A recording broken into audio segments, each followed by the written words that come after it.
My name's Ellie Meopham. I'm from Pembrokeshire in Wales in the UK and I'm 23 years old. I've been kiting for about 6 months now. Many of the national teams are trying to get ahead of the game and form a kite surfing team to start training up women and men to compete at the Olympics.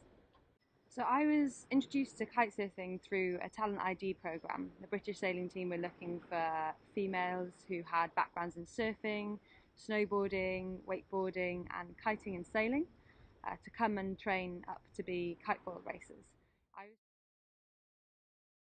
I started foiling in December when I came out to La Ventana. I had a friend called Kristen help me out with some of the basics, and it's all sort of taken off from there with lots of help from people that I've met along the way.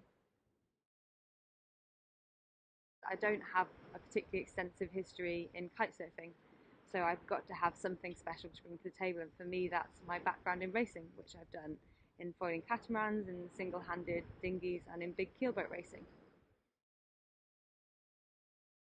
One of the most challenging things as a woman racing is that you know that you've got to be a good representative for all women, and you've got to make sure that by the way that you race and the way that you conduct yourself, that it makes it easier for women in the future to get into it, and to make it more accessible and a less intimidating and daunting environment for young women who are looking to come into the sport.